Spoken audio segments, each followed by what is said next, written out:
এই দেখো ফার্স্ট জানুয়ারির দিনকে আজকে সকালে পেটাই পরোটা নিয়ে আসা হয়েছে। ওই যে দেখো একটু কম পড়েছে বলে একটা পরোটা দিয়ে দিয়েছে আবার, ঠিক আছে। আর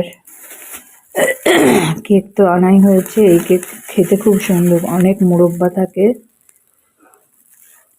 আর যেগুলো ইয়ে কেকগুলো বাক্সবন্দি দামি দামি কেক, ওগুলো সেন্টও ভাল লাগে না আমার, আর মোরব্বা টোরব্বা অত থাকে না।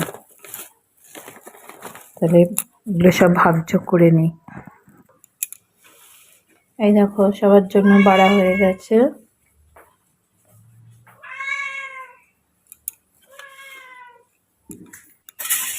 এই দেখো বন্ধুরা, ফ্রাইড রাইস করবো করে দেখো চালটাকে দিয়ে রেখেছি।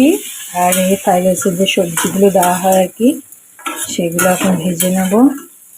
আর ভাতটা করবো করে জল বসিয়ে দিয়েছি। জলে একটু নুন দিয়ে দেবো, নুন দিতে ভুলে গেছি। এটা মনে হচ্ছে গাজরটা বেশি হয়ে গেছে, বিনসটা কম হয়ে গেছে। দেখি ফার্স্ট জন্য কেক কাটা হবে। এই কেকগুলোই ভালো, জানো তো। ওই বড় প্যাকেট করা কৌটোর কেকগুলোর গন্ধগুলো ভালো লাগে না, খেতেও ভালো লাগে না। অত মোরব্বা টোরব্বা অত থাকে না। যতবার আনা হয়েছে ততবার দেখেছি তো, তার থেকে এই কেকই ভালো, একটু মোরব্বা ঠাসা। আমাদের 25শে ডিসেম্বরও এই কেক এনেছিল, একদম মোরব্বা ভর্তি। আর স্বাদও ভালো লাগে, ওরকম সেন্ট নেই। চলো এটা কেটে ভাগ করে নিই। ওই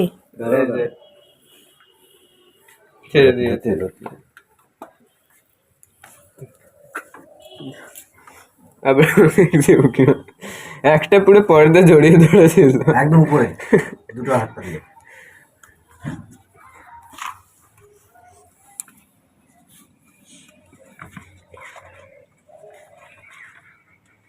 দেখো বন্ধুরা, আলুর দম বসাচ্ছি এখন। এই যে আলু কেটে নিয়েছি, আলুর দমটা বসিয়ে দিই, ঠিক আছে।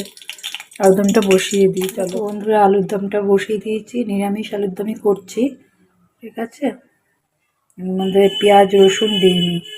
দেখো বন্ধুরা, দেখে ফার্স্ট জানুয়ারি বলেছে একটু তো অন্যরকম করে রান্না করবোই। অন্যরকম করে রান্না না, অন্যরকম রান্না করব। চলো দেখো কি করেছি। এ দেখো ফ্রাইড রাইস করে নিয়েছি, ফ্রাইড রাইসের সাথে করেছি আলু কষা। আর এই যে চাটনি রয়েছে কালকে। এবার দেখা যাক রান্নাগুলো ভালো হলো কি হলো। আমার তো আলুর দম নিয়ে একটু সন্দেহ আছে, মনে হচ্ছে অতটা ভালো হয়নি। ফ্রাইড রাইসটা মনে হচ্ছে হয়েছে ভালো, আলুর দমটা মনে হচ্ছে অতটা ভালো হয়নি। এখন খেয়ে দেখা যাক কি হলো না হলো। চলো।